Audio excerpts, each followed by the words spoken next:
So hey guys, আজকে আমি আবার নতুন করে চলে আসলাম আরেকটি ব্লগ নিয়ে। এটা ছোটোখাটো একটা ব্লগ।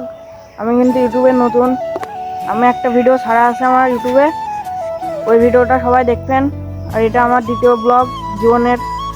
আর আজকে আমি কিন্তু ব্লগটা নিয়ে এসেছি ফুটবল খেলার জন্য, ফুটবল খেলতে যাব, তাই ব্লগটা করলাম। আপনি কীভাবে আমরা কোথায় ফুটবল খেলি, কেমন করে খেলি সেটা আপনাদের দেখাবো। আর আমি দেখুন একটা নিরিবিলি জায়গা আছি, এখানে এসেছি একটা প্লেয়ারকে বা ম্যানকে ডাকতে, সে আমাদের সাথে খেলবে। আমরা কিন্তু এখানে গন্তব্যস্থানে চলে আসছি। এখানে আমরা সামনে যে ফিল্ডটা দেখতে পাচ্ছ, এখানে আমরা খেলবো সবাই। তাই এখানে সবাই প্ল্যান করছে যে কে কোন জায়গায় খেলবে, সবার প্লেয়ারগুলো গুছিয়ে নিচ্ছে এবং পরিকল্পনা করছে। একটু পরে খেলা শুরু হবে, আপনারা সবাই আমার সাথে থাকুন।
তো আজকের ব্লগটা এই পর্যন্তই। সবাই ভালো থাকবেন, সুস্থ থাকবেন। আসসালামু আলাইকুম।